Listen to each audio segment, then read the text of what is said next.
नमस्कार साथियों, BPSC mentor के इस मंच से आपका स्वागत है।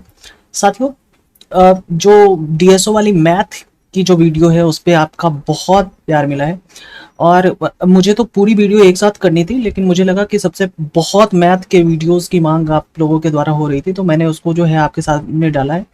और मैंने आपको जो गाइड करा था कि ये पढ़ लीजिए, तो आप सबके जो कमेंट थे कि सर एक वीडियो जो है कंप्लीट डेडिकेटेड इसके लिए होनी चाहिए कि ये क्या क्या कहाँ कहाँ से प्रश्न आए।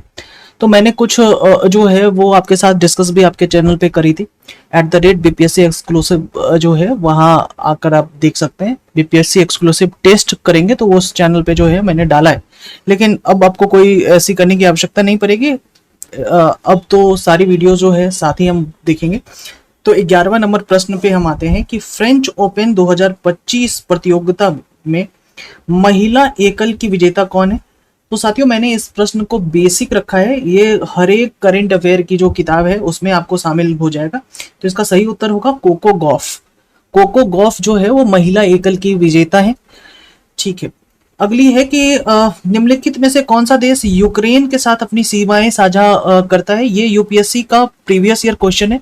मैंने आपको वहां भी बताते हुए बताया है कि बीपीएससी डीएसओ के जो क्वेश्चंस है उनमें मुख्यतः पीवाईक्यू और यूपीएससी के जो क्वेश्चंस है वो बहुत ज्यादा शामिल है, और ये एक तरीके का ट्रेलर है आपके एग्जामिनेशन से पहले कि हम कैसे क्वेश्चंस को पूछेंगे। तो यूपीएससी के लगभग 5 वर्षों के जो क्वेश्चंस है, अगर आप उसको पढ़ पा रहे हैं तो वो आपके लिए जो है वो एक्स्ट्रा सेफर जो है वो पैरासूट की तरीके से काम करेगा। तो इसमें क्या रहे कि कौन कौन सा देश जो है वो यूक्रेन के साथ अपनी सीमाएं साझा करता है। तो क्या मालडोवा साहब करता है क्या? बिल्कुल करता है। अगर हम इसको यूक्रेन मान ले तो यहाँ कहीं मालडोवा होता है, बेलारूस यहाँ कहीं होगा, रोमानिया यहाँ कहीं होगा और स्लोवाकिया यहाँ कहीं होगा। तो ये जो है ना, ये सारे जो है ऑप्शन है। फिर पोलैंड जो है वो भी यूक्रेन के साथ सीमा साझा करता है। ठीक है, तो यूक्रेन के साथ सारी जो है वो कंट्रियां साझा करती है। आपका ऑप्शन हो जाएगा ए, यूक्रेन के साथ कौन कौन सीमा साझा करता है सब। और अगर इसके सोर्सेस कहाँ से पढ़े, अगर आपने यूपीएससी के प्रीवियस ईयर क्वेश्चंस देखे होंगे तो वहां आपको पढ़ते तो आपको हो जाता। ये इसको मैंने बीपीएससी के बेसिक मैपिंग के अंदर रखा है। ये क्वेश्चन स्टेट ऑफ हॉर्मुज, यानी हॉर्मुज जो है वो हॉर्मुज जल मरुमड किसके किसके बीच है। अगर आप स्टेट ऑफ हॉर्मुज देखेंगे तो देखिए ये वाला जो एरिया होगा, यहाँ वाला एरिया, ये वाला जो एरिया होगा ये फारस की खाड़ी और ये ओमान की खाड़ी के बीच जो है ना, इसको कहते हैं स्टेट ऑफ हॉर्मुज। तो फारस की खाड़ी और ओमान की खाड़ी, 1 और 4 जो है वो मिलकर बनता है क्या? State of Hormuz. ठीक है, क्लियर है आपको? कहीं कोई दिक्कत नहीं है? ये बेसिक प्रश्न है। आइए, इस प्रश्न को मैंने डिफिकल्ट रखा है।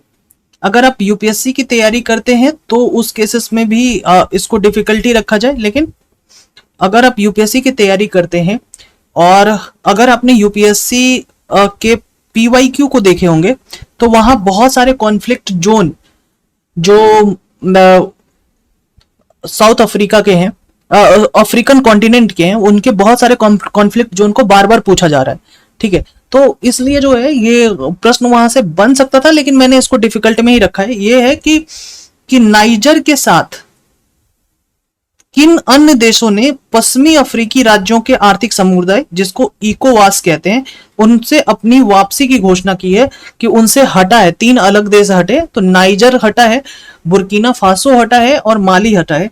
नाइजर, बुर्किना फासो और माली, ये 3 देश जो है वो हटे। तो 3 और 4 ये होगा इसका आंसर, 3 और 4। ठीक है, चलिए आगे बात करते हैं। ये 65th बीपीएससी का क्वेश्चन जो है वो फिर से आपसे पूछा है कि 2011 की जनगणना के अनुसार भारत का बाल लिंगानुपात कितना है। बाल लिंगानुपात जो है वो 919 है। भारत का बाल लिंगानुपात 919 है, ये बात बिल्कुल याद रखना है। तो अब तक हमने देखा कि पूरे पीवाईक्यू के क्वेश्चंस हैं सिर्फ। आगे बढ़ते हैं। इसरो के पहले सौर मिशन का क्या नाम है? ये भी पीवाईक्यू है यूपीएससी का। ठीक है, ये भी 16 नंबर, ये भी पीवाईक्यू है। ये है आदित्य L1 नाम है साथियों।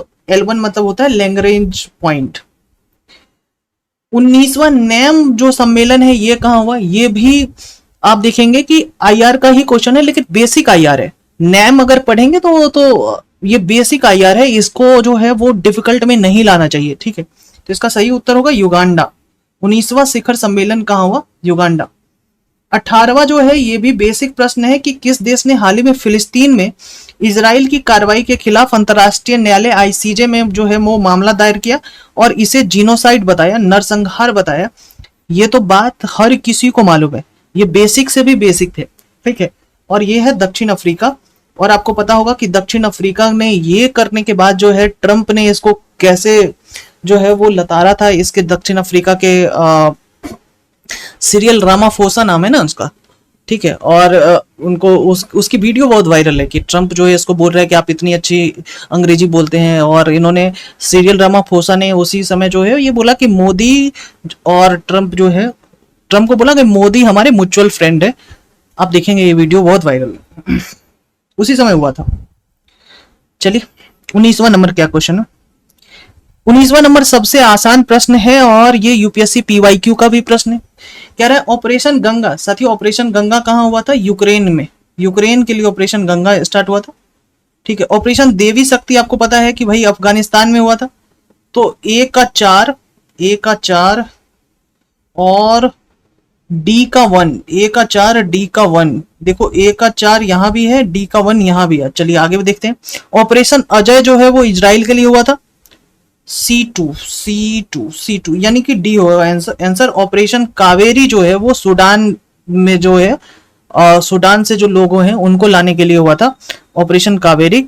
तो इस तरीके से हमने देखा इसका आंसर हो जाएगा डी, ठीक है। कितना आसान और कितना बेसिक प्रश्न है, ठीक है। अब तक 19 नंबर तक हमने कहा है कि आसान और बेसिक प्रश्न है, ऐसा नहीं है। ये देखो 20वां नंबर भी यूपीएससी पीवाईक्यू है, ठीक है। अब तो मुझे लगता है आगे पीवाईक्यू लिखना ही नहीं चाहिए, कि मतलब कंप्लीट पीवाईक्यू जो है इन्होंने जो है वो डाला है कि कृत्रिम वर्षा के लिए, आर्टिफिशियल रेन के लिए सबसे अधिक किस रसायन का उपयोग किया जाता है? तो आर्टिफिशियल रेन के लिए जो सबसे पहले कोई भी जो रसायन का इस्तेमाल होगा इसमें है कि सबसे अधिक, ठीक है, तो वो सिल्वर आयोडाइड का इस्तेमाल होता है। हालांकि पोटासियम आयोडाइड का भी होता है, क्लोरेट का नहीं, आयोडाइड का भी होता है, पोटासियम आयोडाइड का, लेकिन सबसे अधिक जो है वो सिल्वर आयोडाइड का होता है, ठीक है। और ये यूपीएससी 2025 का प्रश्न है। इस बार जो यूपीएससी ने पूछा है ना उसका ये प्रश्न है। अगर यूपीएससी 2025 के क्वेश्चंस को निकाले तो वहां से जो है वो प्रश्न है। देखो कितना बारीकी से, कितना अंदर जाकर, कितना डिटेल्ड जो है हम आपके साथ जो है इसका डिस्कशन कर रहे हैं। ये देखो कि किस कंपनी ने हाल ही में आकाश तीर वायु रक्षा प्रणाली विकसित की है। हमने आपको बताया था, ये जो मैं आपको एमपीक्यू सीरीज दे रहा हूं वो जो उसकी पीडीएफ मैंने अपलोड करी है उसके पहले पेज पे ही जो है वो हमने आकाश तीर के बारे में डिस्कशन किया था, आपको पता है।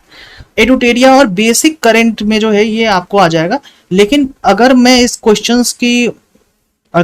क्वेश्चंस को रेट करूंगा तो ये इसको मॉडरेट टू डिफिकल्ट रेट करूंगा। अच्छा क्यों? क्योंकि आकाश तीर के हम स्टेटस और नेचर के बारे में जो है हम नॉर्मली पढ़ते हैं, लेकिन इसे किसने डेवलप करा है वो थोड़ा सा याद रखना जो है वो आपको दिक्कत हो सकता है। आप भारत डायनेमिक्स लिमिटेड और भारत इलेक्ट्रॉनिक्स लिमिटेड में फंसेंगे, लेकिन है भारत डायनेमिक्स इलेक्ट्रॉनिक्स लिमिटेड।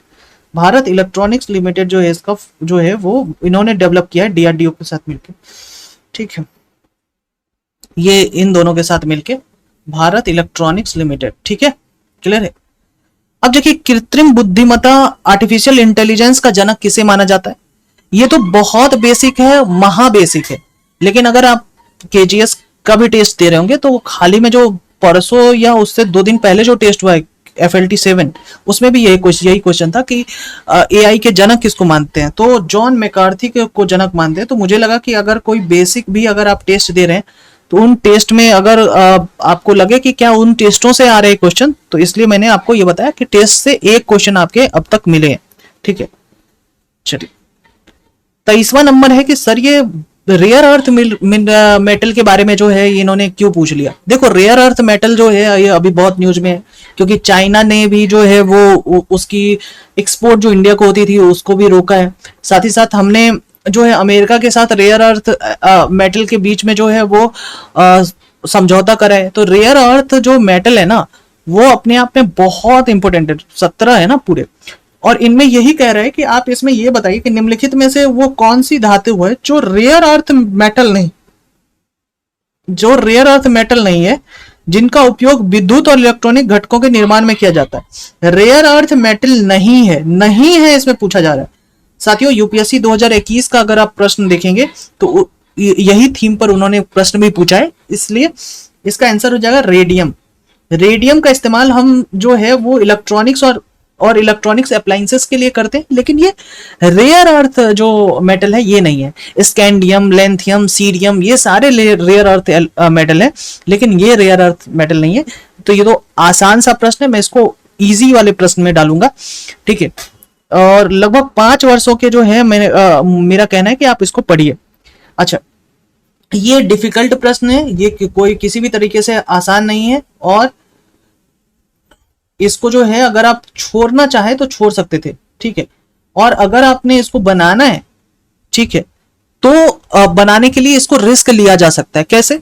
देखो, वंडर ड्रग ओजेम्पिक, ठीक है, ये वंडर ड्रग जो है वो 6 मई के इंडियन एक्सप्रेस के एक्सप्लेन्ड में जो है ये इसकी चर्चा थी। वंडर ड्रग क्या होता है? ये जो डायबिटीज है ना आपका, उसको कंट्रोल करने के लिए ये ड्रग किसका इस्तेमाल होता था, ठीक है। तो वंडर ड्रग के निर्माता है नोवो नॉर्डिक्स।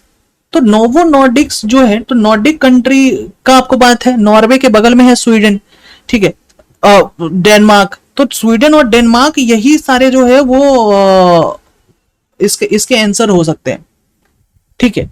इन्हीं दोनों में इसके आंसर जो है वो छुपे हैं, ठीक है। तो आपको यही समझना है कि इसका आंसर क्या है। तो यही पूछ रहा है कि ये जो नोवो नॉर्डिक्स जो है वो किस देश का बहुराष्ट्रीय स्वास्थ्य सेवा कंपनी है। तो ये है डेनमार्क का, ठीक है, क्लियर है। आप इसको चेक भी कर लेंगे इसका आंसर क्या है, लेकिन मुझे लगता है कि ये डेनमार्क का है, ठीक है। इसके बाद ये बेसिक प्रश्न है, हमने इसको बेसिक क्वेश्चंस की कैटेगरी में रखा है। ये मैंने एमपीक्यू के जो पीडीएफ दिए हैं, मोस्ट प्रोबेबल क्वेश्चन के जो पीडीएफ दिए हैं, या एडुटेरिया में भी ये प्रश्न कवर है कि हाल ही में डी गुकेश ने सबसे कम उम्र के शतरंज बने हैं, शतरंज चैंपियन बने हैं डी गुकेश। दिसंबर 2024 की ये न्यूज है कि डी गुकेश जो है सबसे कम उम्र के विश्व शतरंज चैंपियन बने हैं। तो वो किसको हराकर विश्व शतरंज चैंपियनशिप बने हैं? तो वो है डिंग लीरेन। क्या नाम है? Ding Liren. तो ये मैंने आपको जो पीडीएफ दिया है उसमें भी ये लिखा हुआ है, डिंग लीरेन। ये जो क्वेश्चन है 26वां नंबर, इसको मैंने मॉडरेट रखा है, और ये जो है वो आपको पीवाईक्यू के साथ साथ जो करंट है, हाल ही में जो पहलगाम की घटना हुई है, उसके बाद भी सिंधु जल जो संधि है वो भी न्यूज में थी। तो इसको थोड़ा सा तो पढ़ के जाना था कि यह कह रहा है कि ये जो सिंधु जल संधि है ये जवाहरलाल नेहरू और फील्ड मार्शल अयूब खान के बीच हुई थी, बिल्कुल सही। और ये इन्होंने कहा कि ये लाहौर में हुई थी, ये बात गलत है। ये लाहौर में ना होके ये कराची में हुई थी, ठीक है। तो ये पहला स्टेटमेंट गलत है। सिंधु जल समझौते में चिनाब, सिंधु और झेलम नदियों में जल विद्युत शक्ति उत्पन्न करने की अनुमति दी। यस, यहाँ हम जो है ये जो चिनाब, सिंधु और झेलम में हम हाइड्रोलॉजिकल प्रोजेक्ट्स जो है वो कर सकते हैं, इसको यहाँ हाइड्रो इलेक्ट्रिसिटी जो है वो बना सकते हैं, ये बात बिल्कुल सही है। और ये हमने वर्ल्ड बैंक के सहयोग से जो है सिंधु इंडस वाटर ट्रीटी किया है 1960 में। इसके तहत जो है वो एक सिंधु आयोग बनेगा, ठीक है, मतलब इंडस वाटर कमीशन बनेगा, और इसमें एक जो है इंडस वाटर कमिश्नर होंगे, एक आयुक्त होंगे, ये भी बात बिल्कुल सही है। तो आपके आंसर जो है वो 2 और 3 होने चाहिए, 2 और 3 होना चाहिए, यानी बी होना चाहिए आंसर, ठीक है, क्लियर है। तो कितने अच्छे से और कितने डिटेल तरीके से जो है हमने इसको किया। 27वां नंबर तो किसी के गलत नहीं होने चाहिए, ठीक है। ये इजी प्लस पॉपुलर क्वेश्चन है, इजी प्लस पॉपुलर है, इसलिए ये इजी क्वेश्चन है, क्योंकि शुभांशु शुक्ला जो भारत की तरफ से हैं, और मैंने इसको कम से कम जो है वो 20 बार बताया आपको। आप हमारी जो है वो वीडियो में जाके देखिए, और हमने एमपीक्यू जो पीडीएफ आपको दी है उसमें कम से कम 20 बार बताया कि शुभांशु शुक्ला के साथ अन्य जो देश के जो नागरिक हैं वो एग्जियम 4 में गए हैं। वो अलग अलग देश के जो नागरिक हैं कौन कौन? संयुक्त राज्य अमेरिका के नागरिक थे, पोलैंड के नागरिक थे, हंगरी के नागरिक थे, लेकिन नॉर्वे का नहीं था। 4 ही देश के तो नागरिक गए थे, लेकिन नॉर्वे का नागरिक नहीं गया था। तो ठीक है, तो ये आपका आंसर हो जाएगा नॉर्वे। ठीक है। अच्छा, क्या पूछा है भाई? नीचे दिए गए कुट में सही उत्तर चुनिए। एक सेकेंड।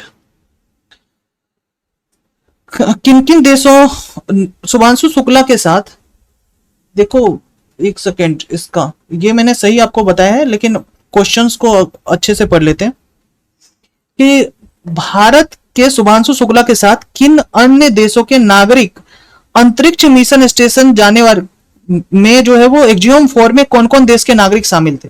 अच्छा, शामिल कौन कौन देश के नागरिक थे, तो हम ये कह देंगे कि संयुक्त राज्य अमेरिका था, पोलैंड था, हंगरी था। 1 3 4, 1+3+4, 1+3+4 यानी डी होगा आंसर। ठीक है, आपको समझ में आया? आसान प्रश्न है, इसलिए इसको मैंने आसान में रखा था। चलिए 28वां नंबर, इसको हमने इजी इसलिए रखा, इजी फॉर रिस्क। नहीं आता है तो छोड़ दो, लेकिन रिस्क अगर लेना है, क्योंकि इस अगर इस परीक्षा को देखें, इसमें निगेटिव मार्किंग नहीं है, लेकिन बीपीएससी में अगर रिस्क लेनी है तो इस क्वेश्चन पे रिस्क लिया जा सकता है। इन्होंने ये कहा कि ऑल इंडिया जो उच्च शिक्षा सर्वेक्षण, हायर एजुकेशन जो सर्वे हुई है, ऑल इंडिया हायर एजुकेशन सर्वे जिसको ऐसे कहते हैं, ऐसे के 21-22 के रिपोर्ट के अनुसार भारत में उच्च शिक्षा के नामांकित विदेशी छात्रों में सबसे अधिक किस देश के छात्र हैं? तो सबसे अधिक किस देश के छात्र होंगे आप बताइए? बांग्लादेश, नेपाल, भूटान, अफगानिस्तान, किस देश के छात्र सबसे अधिक होंगे? ठीक है, आपके ही दोस्त में अगर आप बिहार से हैं तो आपके ही क्लासरूम में कम से कम 5 स्टूडेंट तो नेपाल के होंगे, नॉर्मल इंस्टीट्यूट में। ठीक है, तो नेपाल इसका जो है सबसे बड़ा उत्तर हो सकता था, नेपाल इसका आंसर ही होगा। ठीक है, अब बीपीएससी क्या आंसर देती है उस पर देखेंगे। 29वां नंबर हार्ड क्वेश्चन है, और बहुत हार्ड है और कंट्रोवर्शियल भी होगा। ठीक है, ये इन्होंने जो डेटा जो पूछा है वो, ये डेटा इन्होंने पूछा है कि NFHS 5 के रिपोर्ट के संदर्भ में निम्नलिखित कथनों पर विचार कीजिए। 90% घरेलू आबादी के पास आधार कार्ड है। ठीक है, 97% घरों में बिजली है, 96% घरों में बैंक या डाकघर का खाता है, और 83% घरों में शौचालय की सुविधा है। इनमें से जो है वो सही उत्तर चुनिए। तो 90% जो घरेलू आबादी है उसके पास आधार कार्ड है, तो SIR का जो सर्वे हो रहा है, ठीक है, उसमें भी तो ये बताया जा रहा है कि हर किसी के पास आधार कार्ड अवेलेबल है क्या? आधार कार्ड अगर 90% के पास है तो 96% के पास बैंक या डाकघर खाता होनी चाहिए। ये इसका जो उत्तर है ना, इसका उत्तर जो है ये मुझे लगता है कि ये 90% के पास आधार कार्ड नहीं है, ये रिस्क लिया जा सकता है। ठीक है, और 83% घरों में शौचालय की सुविधा है। ये चौथा नंबर गलत कर लेते हैं हम लोग। 4 अगर गलत करते हैं तो 4 तो ये भी गलत हो गया 4, और 1 अगर गलत करते हैं तो ये और ये गलत हो गया। डी आंसर मारो। देखो ए और डी में कुछ हो सकता है, मैंने अभी भी कहा है इसका आंसर ए और डी में कुछ हो सकता है, लेकिन मेरा जो ज्यादा कहना है वो डी के साथ होने चाहिए। भारत इतना भी अच्छा नहीं है कि मतलब हर घर में 83% घरों में शौचालय और 90% अधिक घर वाले के पास जो है आधार कार्ड। ठीक है, 96% घरों में बैंक या डाकघर का खाता। ये कहां से जो है ये सर्वे निकालता है भाई? ये बहुत हार्ड क्वेश्चन में से एक है। मैं इसका डी आंसर दे रहा हूं, देखिए क्या होता है आंसर। 30वां नंबर इकोनॉमी का प्रश्न है।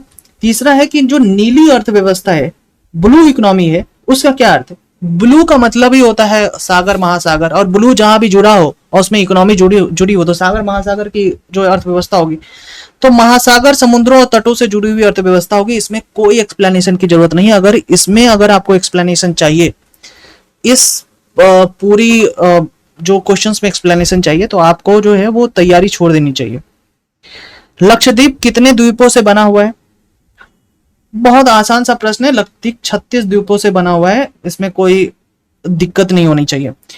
हाल ही में त्रिपुरा ने बांग्लादेश से जोड़ने वाला मैत्री सेतु किस नदी पर बनाया है? कितना आसान है, फेनी नदी पे जो है मैत्री सेतु बनाया गया है। कितना आसान, बहुत आसान है। फेनी नदी पे मैत्री सेतु बनाया गया है, बहुत आसान प्रश्न में से एक है, ये बात याद रखेंगे।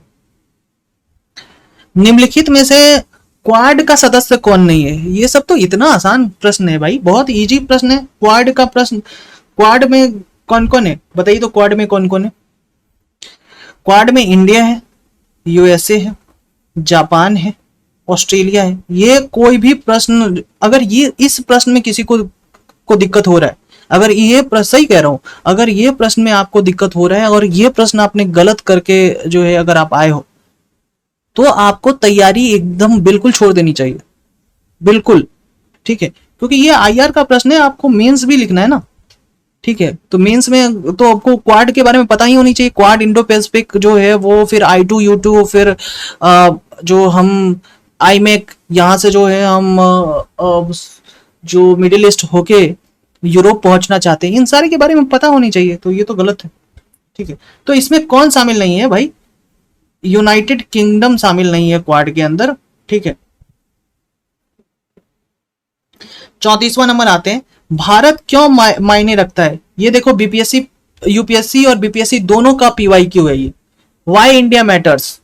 और वाई इंडिया मैटर्स ये इतना वायरल गया था, ललन टॉप पे भी जो है वो, आज तक वाले में भी जो है जयशंकर आके इसका प्रचार कर रहे थे, वाई इंडिया मैटर्स।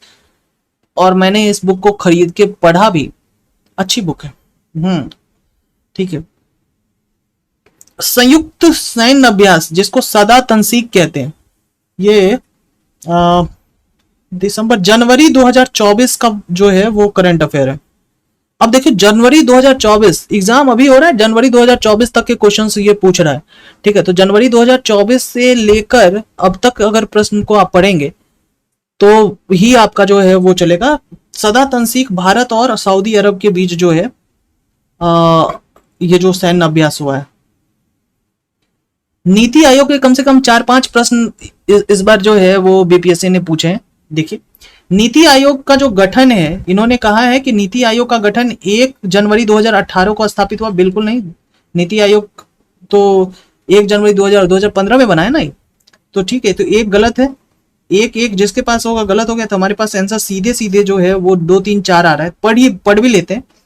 यह योजना आयोग का प्रतिस्थापक था, योजना आयोग को हटाकर नीति आयोग बना है। इसका पूरा नाम राष्ट्रीय भारत परिवर्तन संस्थान है, national institute of transforming India है। बिल्कुल सही बात है। और इसका अध्यक्ष जो होता है वो प्रधानमंत्री होता है। बिल्कुल सही बात, तीनों सही है। ये तो महा इजी प्रश्न है। ठीक है, अब कुछ लोग आएंगे कहेंगे कि आप जो है वहां एग्जाम में नहीं बैठे थे तब इसको इजी और हार्ड कह रहे हो। नहीं, एग्जाम में नहीं बैठा था मैं, अभी आपके सामने एग्जाम के पर्पज से ही दे रहा हूँ। जो हार्ड है, रियली हार्ड है, उसको हार्ड जो है मान के बताया जा रहा है। और मैंने आपके लिए हर एक जगह जो है वो सोर्स भी कोट करा है। अभी आगे मैंने जान के उसके बाद 3-4 क्वेश्चंस के बाद मैंने सोर्स कोट करना बंद करा है, क्योंकि अभी जो मैं बताते समय जो है मैंने सोचा कि आपके साथ जो है वो सोर्स कोट कर दूंगा। आइए देखिए, नीति आयोग से संबंधित आपसे पूछ रहे हैं। तो नीति आयोग ना, पहले नीति आयोग जो है डिसेंट्रलाइजेशन पे बहुत ध्यान दे रहा है, समझे। तो नीति आयोग जो है वो हर एक जो 3 स्तर की जो हमारी व्यवस्था है, उसमें जो ग्राम पंचायत और नगर पालिका की व्यवस्था है, उसमें नीति आयोग जो है अपना योगदान दे रहा है। तो नीति आयोग जो है डिसेंट्रलाइजेशन पे बहुत ध्यान दे रहा है। ये जो एक स्टेटमेंट है ना, ये बहुत इंपॉर्टेंट स्टेटमेंट है। अगर आपने नीति आयोग को पढ़ा होगा तो ग्राम स्तर पर विश्वसनीय योजनाएं तैयार करना, ये भी नीति आयोग का ही काम है। कार्यक्रम और पहलों के कार्यान्वयन के लिए प्रौद्योगिकी उन्नयन और क्षमता निर्माण पर केंद्रित करना, ये बिल्कुल सही बात है। नीति आयोग जो है वो जो पॉलिसी इंप्लीमेंटेशंस की बात हो, कैपेसिटी बिल्डिंग्स की बात हो, या टेक्नोलॉजिकल एप्लीकेशंस की बात हो, ताकि कि जो सही तरीके से जो प्रोग्राम्स बने, इनिशिएटिव्स हो, उनका जो है इस्तेमाल सही तरीके से हो जाए, ये नीति आयोग की ही बात है। राष्ट्रीय और अंतर्राष्ट्रीय प्रबुद्ध मेडल के साथ जो है वो साझेदारी करना, ये भी नीति आयोग की बात है। तो इनमें से ये कह रहा है कि सही चुनिए, उपयुक्त सही। ये जिस बच्चे ने लगाया उनका सारा जो है ये सही है। चलिए आगे आइए। कह रहा है योजना अवधि के मध्य निम्नलिखित बिंदु लक्ष्य पर विचार कीजिए। ठीक है, अच्छा, योजना अवधि क्या पूछ रहा है? प्लानिंग। अच्छा हाँ, ये देखिए, ये ना बीपीएससी का ये जो चैप्टर है ना, ये जो 5 ईयर प्लान है, 5 ईयर प्लान, ये बीपीएससी का बहुत इंपॉर्टेंट जो है वो क्या है, बहुत इंपॉर्टेंट जो है वो टॉपिक है, 5 ईयर प्लान। ठीक है, और इसको आपको पढ़ के जाना है। और पॉलिटी में कॉन्स्टिट्यूएंट असेंबली, ये एकदम से छोड़ना नहीं है। तो कह रहा है बुनियादी और भारी उद्योगों के विकास पर तेजी से औद्योगिकरण, ये तो सेकेंड 5 ईयर प्लान में हुआ था। जीवन की गुणवत्ता और सामाजिक न्याय के साथ विकास, सामाजिक न्याय के साथ विकास, ठीक है। और सामाजिक न्याय के साथ जो है वो विकास, लिंग असमानता और कमी के साथ तीव्र और समावेशी विकास, विस्तारित अर्थव्यवस्था की स्थितियां बनाकर गरीबी की समस्या पर सीधा प्रहार, ठीक है। तो अगर आप इसमें रिस्क लेना चाहें, अगर आपको याद नहीं है, तो सबसे पहले जो 1 से स्टार्ट होनी चाहिए कोई भी चीजें इसमें, क्योंकि सबसे पहले जो सेकेंड 5 ईयर प्लान है ना, ये यही है। सेकेंड 5 ईयर प्लान में ये है कि बुनियादी और भारी उद्योगों के विकास पर है, ठीक है। उसके बाद जो है आप ये देखेंगे कि जो ये विस्तारित अर्थव्यवस्था की स्थितियां बनाकर गरीबी समस्या पर सीधा प्रहार, ये आई थिंक ये 4th 5 ईयर प्लान है ना, ठीक है। इसके बाद लिंग असमानता की कमी के साथ तीव्र समावेशी विकास, तीव्र समावेशी विकास ये 5th है ना, और ये 11th 5 ईयर प्लान है क्या, आप इसको चेक कर लेंगे, ठीक है। तो मुझे जैसा याद आ रहा है, तो हालांकि मैंने यहां से एक ऑप्शन देखकर, तो मैं इसको तो आसान इजी टू मॉडरेट में डालूंगा, इजी टू मॉडरेट। क्यों? क्योंकि इसके ऑप्शंस जो है वो तगड़े बनाए जा सकते थे, क्योंकि मैं अभी भूल रहा हूं। तो चूंकि लेकिन मुझे ये पता है कि ये जो सेकेंड 5 ईयर प्लान में होगा पहला, और पहला से ही उत्तर आ रहा है, तो इसलिए मतलब ऑप्शन के कारण जो है ये आसान बन रहा है, ठीक है। यानी 1 4 2 3 के क्रम में जो है इसका विकास हुआ है, ठीक है। निम्नलिखित में से कौन एक 12वीं पंचवर्षीय योजना का लक्ष्य नहीं था? 12वीं पंचवर्षीय योजना का लक्ष्य नहीं था समावेशी विकास, 2015 तक शून्य राजकोषीय घाटा, यही नहीं था। यही जो है वो 12वीं पंचवर्षीय योजना का जो है ये लक्ष्य नहीं था। संपोषणीय विकास था, तेजी से विकास था, विकास पे जो है 12वीं पंचवर्षीय योजना थी, ये नहीं था। कह रहे 10वीं पंचवर्षीय योजना का लक्ष्य वृद्धि दर क्या थी? 10वीं पंचवर्षीय योजना का जो लक्ष्य, देखिए पंचवर्षीय योजना मैंने कहा था ना कि बहुत इंपॉर्टेंट है। देखो कितना क्वेश्चन पूछा जा रहा है, ये लगभग 8% था इसका, ठीक है। और अच्छा इसमें क्या समझाया जाए आपको ये बताइए कि पंचवर्षीय योजना में थोड़ा डिटेल से बताइए। कुछ नहीं, इसके पूरे चैप्टर्स को पढ़ना होगा, ठीक है। आप कहेंगे इसकी वीडियोस जो है वो डाल देंगे, लेकिन इसके पूरे चैप्टर्स को पढ़ना होगा। पंचवर्षीय योजना बहुत इंपॉर्टेंट चैप्टर्स में से एक है भाई, ठीक है। 41वां नंबर है कि देखो नीति आयोग आ गया।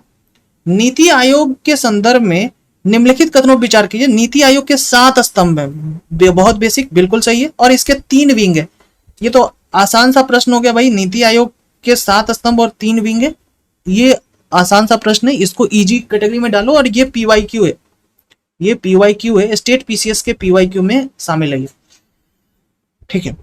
नीति आयोग ने योजना आयोग को प्रतिस्थापित किया। देखो ये अपने ही इसी प्रश्न के, यहीं के प्रश्न को ये रिपीट कर दिया, कोई क्वेश्चन नहीं है इसको। अब ये क्वेश्चन आगे इन्होंने पूछा है, देखो ये इन्होंने अपने ही क्वेश्चन को रिपीट कर दिया। कहां था क्वेश्चन भाई? नीति आयोग जो है, ये देखो ये 3रा नंबर क्वेश्चन, ये कहां है? ये तो नीति आयोग का क्वेश्चन था ना जो प्रतिस्थापित कर दिया। क्वेश्चन अभी हमने देखा है यार, नीति आयोग को जो प्रतिस्थापित कर दिया, ठीक है। चलो हम आगे देखेंगे। इन्होंने अभी यहाँ जो है अपनी ही क्वेश्चन को जो है योजना आयोग को प्रतिस्थापित किया, ये बात बिल्कुल सही है। यह बदलाव एक वैश्विक दुनिया में आर्थिक नियोजन के लिए अधिक गतिशील और अपनाने के योग्य दृष्टिकोण से एक कदम की ओर दर्शाता है। यह बिल्कुल सही है कि जो विश्व के अभी जो विश्व के साथ ताल में ताल मिलाकर चला जाए, ताकि आर्थिक नियोजन, इकोनॉमिक प्लानिंग ऐसी हो सके कि हम विश्व की जो गति है उसके साथ जो है अपने आप को कोप अप कर सके। इसलिए नीति आयोग जो है वो बनाया गया, ये बात बिल्कुल सही है। और एसर्शन और रीजन एक दूसरे को जो है वो सपोर्ट करता जा रहा है और सही एक्सप्लेनेशन दे रहा है, बिल्कुल सही। इन्होंने सही आंसर मारा है, ए और एसेंसर और रीजन दोनों सत्य है, और रीजन जो है वो सही विश्लेषित भी है।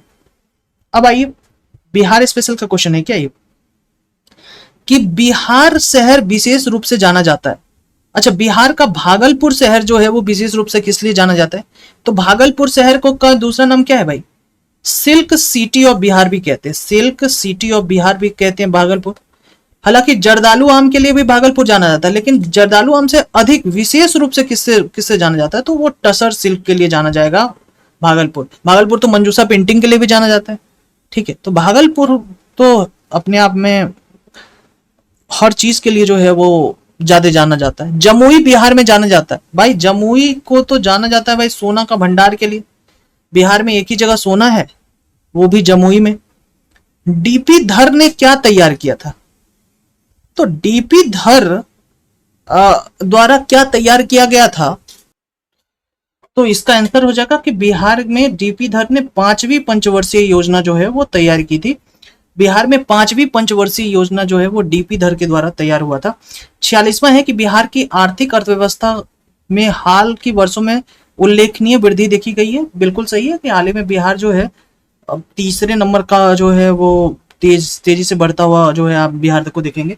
और इसमें इसका कारण है कि बुनियादी ढांचे का विकास हुआ है बिहार में। कृषि और मानव विकास में सकारात्मक भूमिका जो है वो दिखा रहा है। ये बिल्कुल दोनों ही स्टेटमेंट सही है।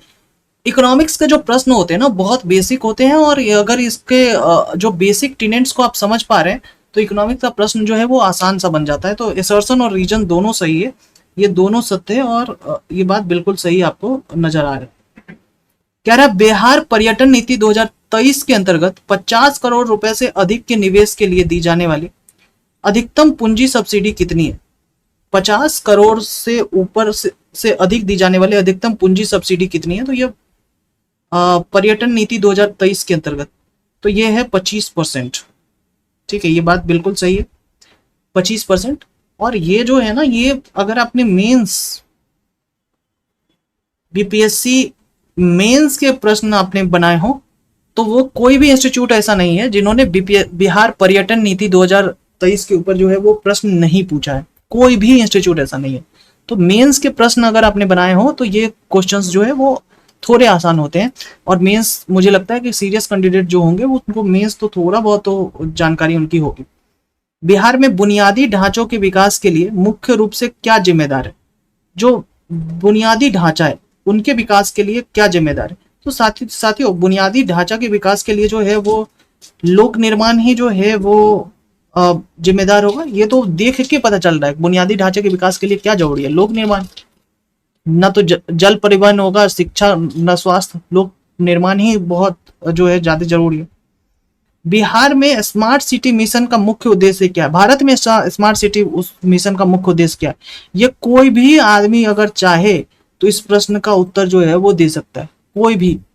ठीक है, स्मार्ट सिटी मिशन का जो है मुख्य उद्देश्य क्या है, अगर आप क्वेश्चन को पढ़िएगा, क्वेश्चन से आंसर आ रहा है कि स्मार्ट सिटी में क्या चाह रहे हैं, कि आप चाह रहे हैं कि आप जो है उस सिटी का जो बुनियादी ढांचा है उनका विकास किया जाए, वहां प्रौद्योगिकी का विकास किया जाए, टेक्नोलॉजी का विकास किया जाए। तो स्मार्ट सिटी मिशन का तो यही उद्देश्य है।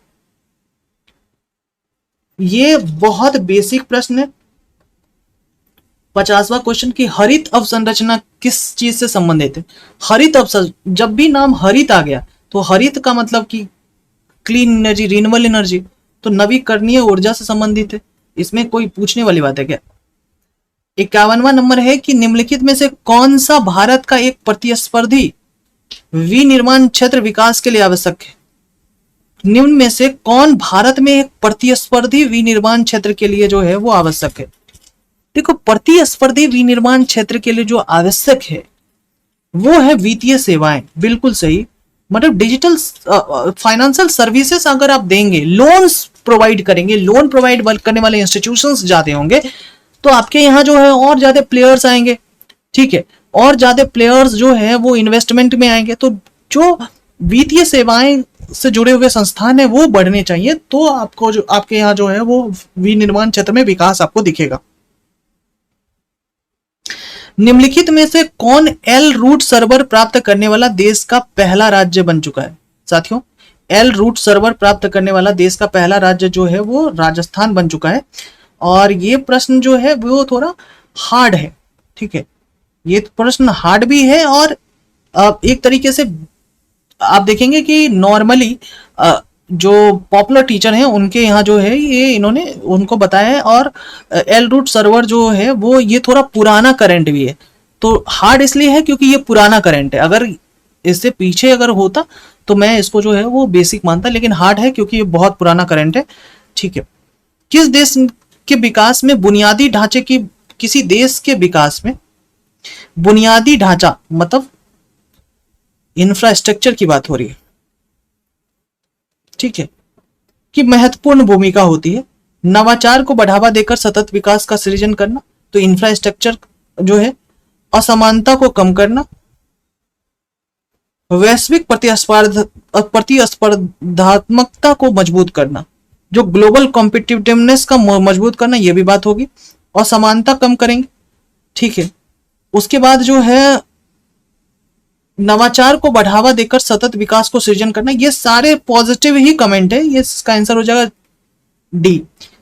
किसी देश के विकास में मतलब किसी देश के डेवलपमेंट में जो स्ट्रक्चरल फंक्शंस हैं, बुनियादी ढांचा है, इंफ्रास्ट्रक्चर्स हैं, उनके जो फंडामेंटल्स क्या होने चाहिए किसी देश के, तो यही होना चाहिए कि नवाचार में विकास हो, उस देश की असमानता जो है वो उसमें कमी हो।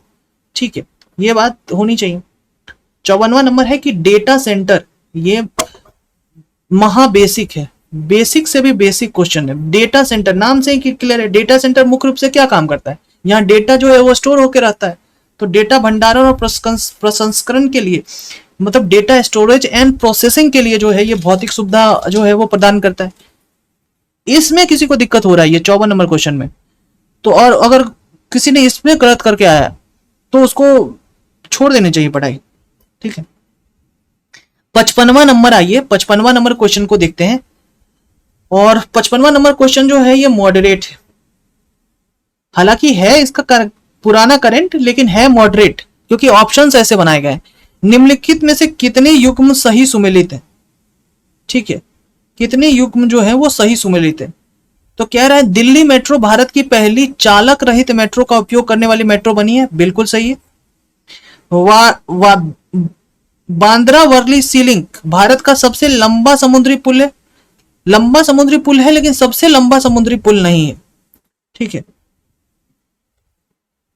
एकता स्टैच्यू ऑफ यूनिटी दुनिया का सबसे ऊंची प्रतिमा वाली जो है वो ये है, तो दुनिया की सबसे ऊंची प्रतिमा वाली तो है, यानी 1 और 3 होगा। 1 3 कहाँ है, अच्छा ये तो कितने युग्म जो है, केवल 2 युग्म जो है वो सही है। ठीक है, आइए पॉलिटी के प्रश्न यहां से शुरू हो रहे हैं। पॉलिटी के प्रश्न को देखिए कि ऑर्डर ऑफ प्रेसिडेंस में सबसे नीचे यहां कौन है, उप प्रधानमंत्री, भारत के मुख्य न्यायाधीश, भारत के राज्यपाल और पूर्व राष्ट्रपति। तो राष्ट्रपति, उपराष्ट्रपति, उसके बाद जो है प्रधानमंत्री आता है, उप प्रधानमंत्री, राज्यपाल। ये देखिए भारत के उप मुख्य न्यायाधीश जो हैं, भारत के मुख्य न्यायाधीश जो हैं CJI, chief justice of India, इन सब में से सबसे नीचे वाले प्रेसिडेंस पे आते हैं। ठीक है, लोकसभा अध्यक्ष को हटाने के लिए किस प्रकार की बहुमत चाहिए, देखिए लोकसभा अध्यक्ष को हटाने के लिए तो साधारण से एक अधिक बहुमत चाहिए, तो इसको कहते हैं प्रभावी बहुमत, इफेक्टिव मेजोरिटी चाहिए, इफेक्टिव मेजोरिटी चाहिए। लोकसभा के अध्यक्ष को हटाने के लिए इफेक्टिव मेजोरिटी चाहिए, वहां लोग प्रेजेंट हो, और प्रेजेंट होने के बाद जो है वो जितना लोग प्रेजेंट है उनमें से जो है वो मेजोरिटी ने अगर वोट दिया उसको इफेक्टिव मेजोरिटी कहते हैं। ठीक है, तब वो लोकसभा का जो है वो अध्यक्ष हटेगा।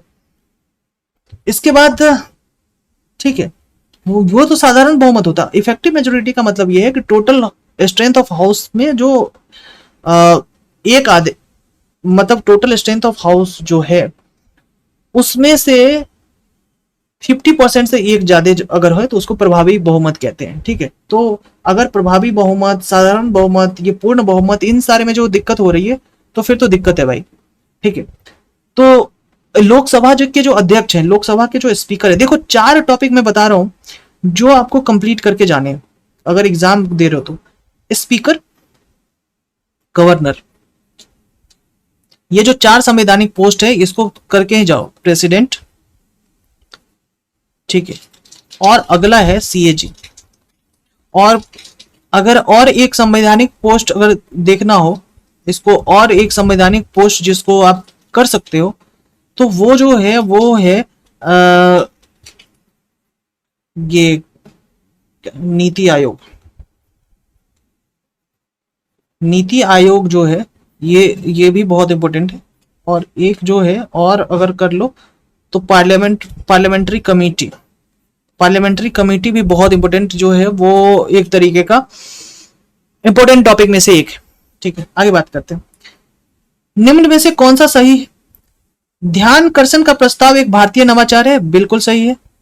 ध्यानकर्षण का प्रस्ताव नियमावली में उल्लेखित नहीं है, बिल्कुल है। रूल ऑफ लॉ में जो है, रूल ऑफ प्रोसीजर में जो है ये नहीं है, तो ये दोनों सही है, बिल्कुल सही है। ये बेसिक प्लस ये जो है वो लक्ष्मीकांत में है।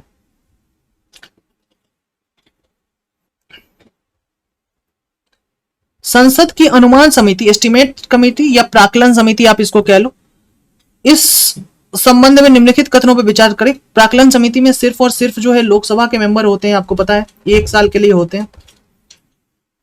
अनुमान समिति का गठन जॉन मैथाई समिति की सिफारिश पर किया गया था, बिल्कुल सही है। इस समिति में राज्यसभा का कोई प्रतिनिधित्व नहीं होता, बिल्कुल सही है, इसका सी होगा आंसर।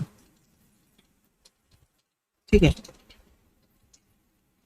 भारतीय संविधान मणिपुर के लिए जो है वो मणिपुर के लिए विशेष प्रावधान करता है। मणिपुर के लिए जो है प्रावधान करता है 371 बी में ना, यस, 371 बी में मणिपुर के लिए जो है वो प्रावधान करता है। स्थानीय शासन से संबंधित निम्नलिखित समितियों को कालानुक्रम में व्यवस्थित करें। तो आपको पता है कि जो लोकल गवर्नेंस है उसकी जो शुरुआत होती है सबसे पहले बलवंत राय मेहता कमेटी से होती है, यानी एक सबसे पहले होगा, और आगे चलने की जरूरत ही नहीं है, एक ही से स्टार्ट होता है, इसलिए हम इसको कहेंगे ईजी से भी ईजी, ईजी से ईजी। क्योंकि अगर ये और दिक्कत करता तो फिर आपको समस्या क्रिएट कर सकता था। इन्होंने एक से ही स्टार्ट करा है, तो ये ऑप्शंस जो है इस तरीके से करेंगे। हालांकि अगर आप PYQ बनाएंगे तो ऐसे प्रश्न आए हैं और इसको जो है वहां से क्लियर किया जा सकता है, तो ये आसान प्रश्न में से एक। 62वां नंबर है कि निम्नलिखित में से कौन से संविधान सभा के सदस्य नहीं थे?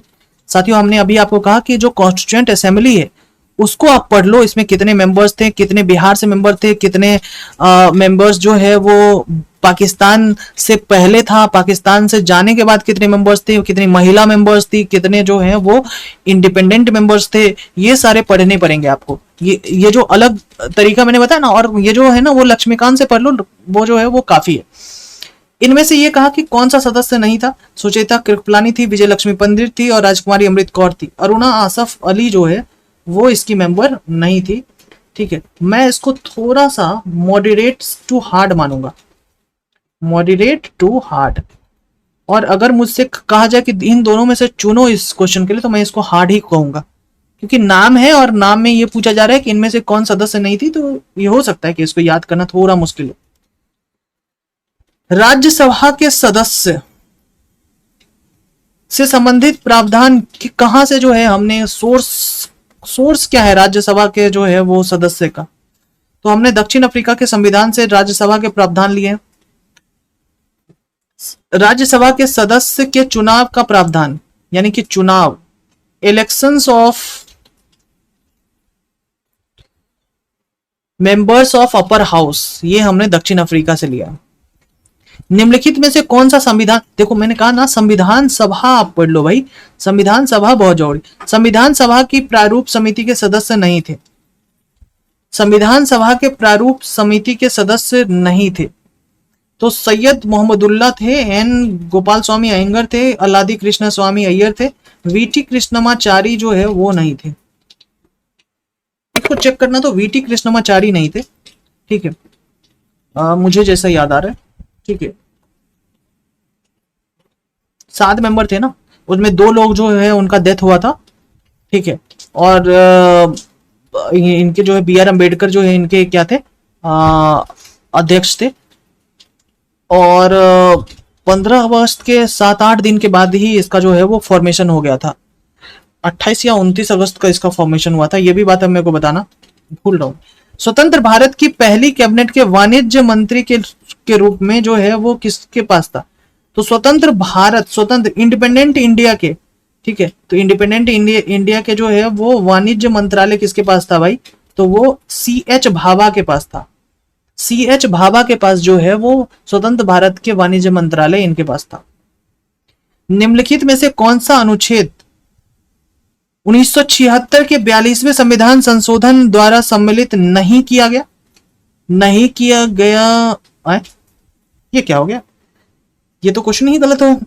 ये ना 39A यहां होता, ए जो है उसको मिसप्रिंट हो गया, यहाँ अंग्रेजी वाले में ए लिखा है क्या, यहाँ ए होता, 39A होता। तो 38 जो है, देखो नाम से क्लियर, 38, 39, 40, ये सब तो संविधान जब बना था उसी समय जो है ये सारे नंबर थे, ये सारे आर्टिकल के नंबर थे। ठीक, 39A बाद में जोड़ा गया, 40A बाद में जोड़ा गया, तो ये जो है ना, ये 43A बाद में जोड़ा गया। ठीक है, तो ये जो है इनमें से ये पूछा जा रहा है 42वें संविधान संशोधन से कौन नहीं था? अनुच्छेद 38। आइए, कि भारतीय संविधान किसे न्यायिक पुनरावलोकन मतलब जुडिशियल रिव्यू की शक्ति प्रदान करता है? साथियों, जुडिशियल रिव्यू की जो शक्ति है 32 और 226, मतलब कि सर्वोच्च न्यायालय और उच्च न्यायालय दोनों को। ये महा इजी प्रश्न है, मैं इसको इजी कहूंगा। और ये तो इसमें डिफेक्ट है, इसमें डिफेक्ट है, और ये भी इजी है। ठीक है, अब तक हमने 3-4 ही प्रश्न को हार्ड कहा है। ठीक है, 2 या 2 से अधिक राज्यों के लिए एक सामान्य उच्च न्यायालय स्थापित करने की शक्ति संविधान के किस अनुच्छेद में दी गई है? तो 231 बिल्कुल सही है, ये इन्होंने सही आंसर मारा है। ये इसको मॉडरेट कहेंगे, क्योंकि इसमें क्या पूछा है? आर्टिकल पूछा है। हो सकता है कि आर्टिकल किसी को याद ना हो, इजी लिख दें और बाद में वो कमेंट में गरियाए, तो इससे अच्छा है कि अनुच्छेद 231 लिख के। आइए, निम्नलिखित में से किसे भारत के उपराष्ट्रपति के रूप में निर्विरोध चुना गया? ये इसको मैं आसान कहूंगा। ठीक है, अच्छा आसान नहीं, इसको मॉडरेट लिख दो, फिर जो है वो गाली पड़ेगा। इसको मॉडरेट लिखेंगे, लेकिन है आसान, क्योंकि जब भी अगर आपने कोई लेक्चर लिया हो किसी से, तो आपके सर ने जरूर बताया होगा कि जो वीवी गिरी थे वो जो है वो निर्विरोध जो है वो क्या जीत गए थे उपराष्ट्रपति का चुनाव।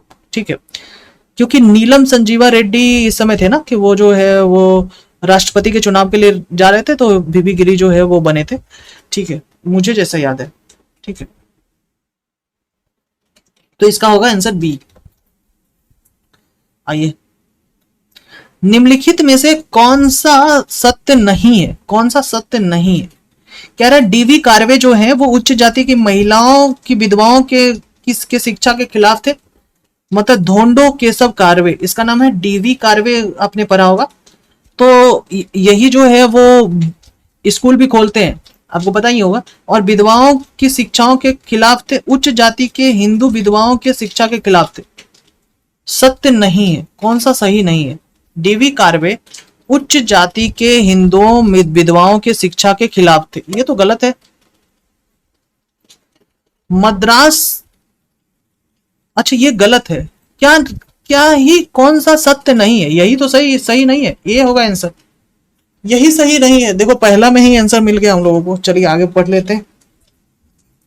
मद्रास थियोसॉफिकल सोसाइटी की एनी बेसेंट ने कहा था कि प्राचीन समय में हिंदू महिलाएं शिक्षित थी और समाज में स्वतंत्र रूप से घूमती थी। ये बात बिल्कुल सही है। उत्तर भारत में आर्य समाज की स्त्री शिक्षा का पुरजोर समर्थन किया। उत्तर भारत के आर्य समाज ने स्त्री शिक्षा का पुरजोर समर्थन किया, और 1882 में हंटर आयोग की रिपोर्ट में लड़कों की तुलना में लड़कियों के स्कूल के लिए अधिक उदार और अनुदान सहायता लड़कियों के लिए विशेष छात्रवृत्ति पुरस्कार की सिफारिश की।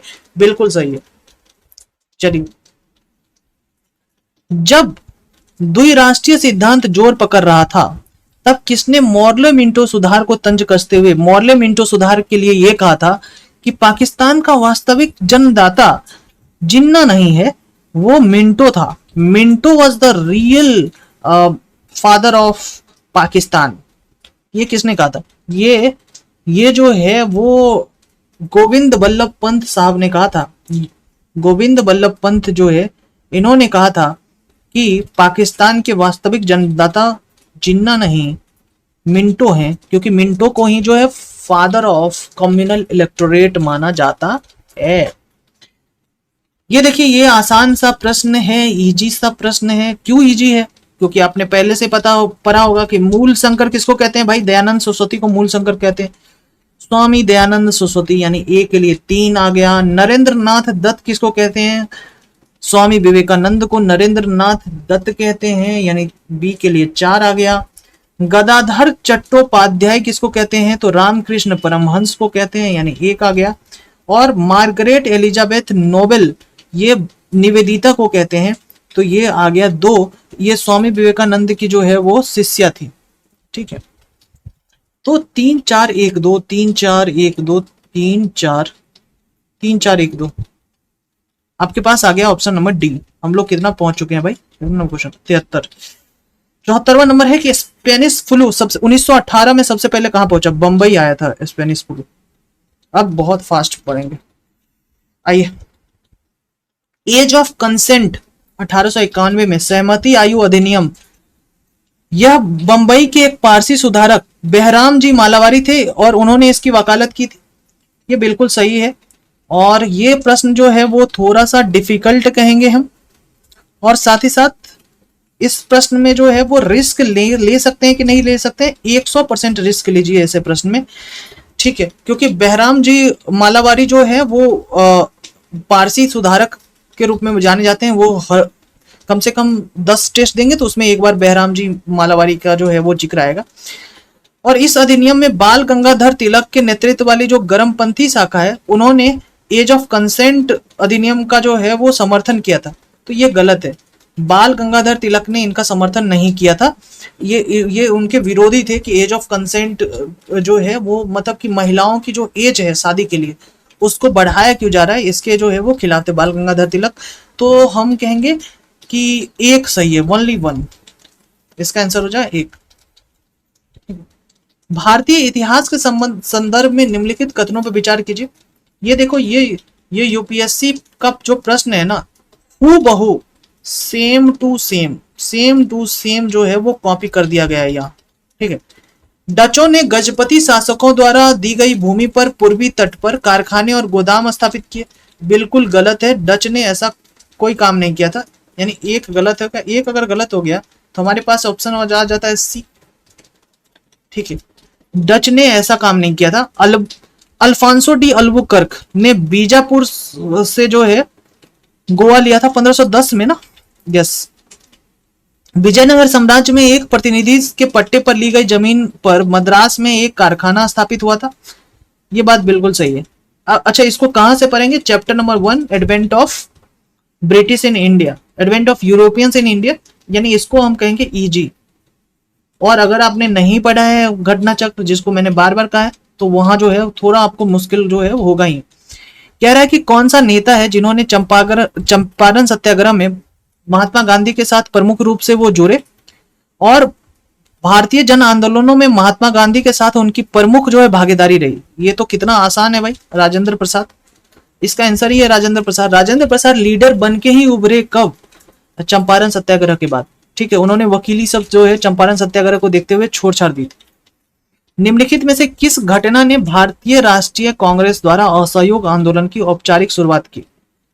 असहयोग आंदोलन की औपचारिक शुरुआत जो होती है वो आपको पता है कि निम्नलिखित में से किस घटना ने, कौन सी ऐसी घटना हुई जिसके बाद जो है असहयोग आंदोलन की जो है वो शुरुआत हुई भाई।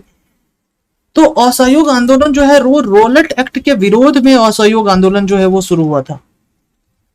यस, रोलेट एक्ट के विरोध में असहयोग आंदोलन शुरू हुआ था।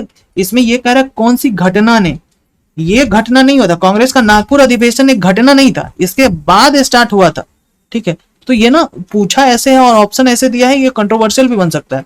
ये कौन सी घटना के बाद असहयोग आंदोलन स्टार्ट हुआ था, तो मैं तो इसको रोलेट एक्ट कहूंगा, ठीक है। इसके आंसर देखे जाएंगे क्योंकि ये घटना है, मतलब ये है काउज और ये है इफेक्ट। काउज होने के बाद जो है इफेक्ट ऐसा हुआ। बिहार वैज्ञानिक सोसाइटी की स्थापना, बिहार वैज्ञानिक सोसाइटी की स्थापना मुजफ्फरपुर में 1868 ईस्वी में हुई थी, ठीक है। ये हार्ड क्वेश्चन है भाई, ये हार्ड है, इसको किसी भी तरीके से जो है वो आप सिंपल नहीं कह सकते, ये हार्ड है, ठीक है। और मेंस की अगर आप तैयारी करेंगे तो वहां ना एजुकेशनल इंस्टीट्यूशन इन इंडिया नाम करके एक चैप्टर है, पूरा का पूरा टॉपिक है। अगर आपने उसको पढ़ा होगा तो आपके लिए आसान होगा, लेकिन मेंस की तैयारी जो है बीपीएससी के बहुत कम बच्चे जो है मेंस की तैयारी करते हैं, ठीक है। और हमारे यहाँ तो कम से कम अभी जो है हमने मेंस की जो है कॉपी, जो मेंस आंसर राइटिंग की जो सीरीज हमारे यहाँ चल रही थी उसको हमने बंद करके रखा है। एग्जाम से 1 महीने पहले तक के लिए सारे मेंस के जो कॉपी, अभी कोई कॉपी चेक नहीं होती। आप जो है @BPSC एक्सक्लूसिव, @BPSC एक्सक्लूसिव इस चैनल पे जाइए। इस चैनल का नाम है BPSC मेंस ग्रुप, और यहाँ इसके जो है वो फाइल सेक्शंस में बहुत सारे बच्चों की जो कॉपी है और उसके जो आंसर है, जिसको इवेलुएट किया हुआ आंसर है, उसको भी देखिए कि हमारे यहाँ कैसे कॉपी इवेलुएट होता है और किस तरीके से हम लोग जो है वो क्वालिटी इवेल्यूशन आपके सामने देते हैं। तो जो प्रश्न हार्ड है, जो प्रश्न हमने बताए हैं, आप देखेंगे कि, और ऐसा नहीं है कि हमने बोल दिया कि हमने क्लास में पढ़ाया था, नहीं, हमने जो आपको PDF दिया कि इतना ही में ही पढ़िए, क्या उससे क्वेश्चंस आ रहे नहीं कि नहीं, आप उसको भी देखिए, ठीक है। और फिर फीडबैक जो है आपको समझ में आएगा कि कहाँ से और कितने तरीके से हमने आपके साथ जो है वो तैयारी करी है। बिहार के जगदीशपुर से 1857 में भारतीय विद्रोह के नेता कौन थे? तो कुंवर सिंह। भारतीय विद्रोह के नेता जो है वो कुंवर सिंह थे। ये तो इजी से भी इजी है, इजी से भी इजी। 81 नंबर है कि निम्नलिखित में से कौन प्रारंभिक औपनिवेशिक शासन के दौरान साल्ट पीटर, देखो साल्ट पीटर आपको पता है ना कि साल्ट पीटर को जो बिहार में जो समुदाय ये करता था, खोदता था, उसको नोनिया कहते थे। और नोनिया एक तरीके से नोनिया विद्रोह कितना बड़ा जो हुआ विद्रोह हुआ साल्ट पीटर के बिजनेस के लिए, क्योंकि जो साल्ट पीटर है, जो सेंधा नमक है, उसको जो है वो ब्रिटिशर्स जो है अन्य यूरोपियन से कम में लेते थे बिहार के लोगों से। इसलिए साल्ट पीटर को जो है ना वो एक तरीके से उनको सही पैसे पे, सही प्राइसेस पे बेचने के लिए जो इन लोगों ने बहुत आंदोलन भी करा था। तो साल्ट पीटर के लिए जो बहुत बड़ा जो साइट था वो बिहारी था। बिहारी एक ऐसा जगह था जो साल्ट पीटर के लिए जो है प्रमुख केंद्र का काम करता था, ठीक है। अब बाघ जतीन, ये इसका नाम है बाघ जतीन, बाघ जतीन के बारे में निम्नलिखित कथनों पर विचार कीजिए। उन्होंने, अच्छा, बाघ जतीन के बारे में आप देखिए कि बाघ जतीन जो है वो युगांतर से जुड़े हुए थे, और बाघ जतीन को बालासोर में जो है वो ब्रिटिशर्स ने जो है गोली मारकर शहीद किया था, ठीक है। तो बाघ जतीन के बारे में जो है वो सही क्या है, तो आप देखिए यही है कि वो जुबंतर क्रांतिकारी से जुड़े हुए थे, युगांतर होगा। और उन्होंने 1915 में बालासोर में ब्रिटिश बलों से लड़ते हुए वो शहीद हुए, इनको गोली लग गई थी, उन्होंने, ब्रिटिशर्स ने इनको जो है वो गोली मारा था, ठीक है। तो बाघ जतीन के बारे में आपको पता ही होगा। अब है भारतीय राष्ट्रीय आंदोलन से निम्नलिखित बदरुद्दीन तैयब जी के बारे में योगदान बताइए।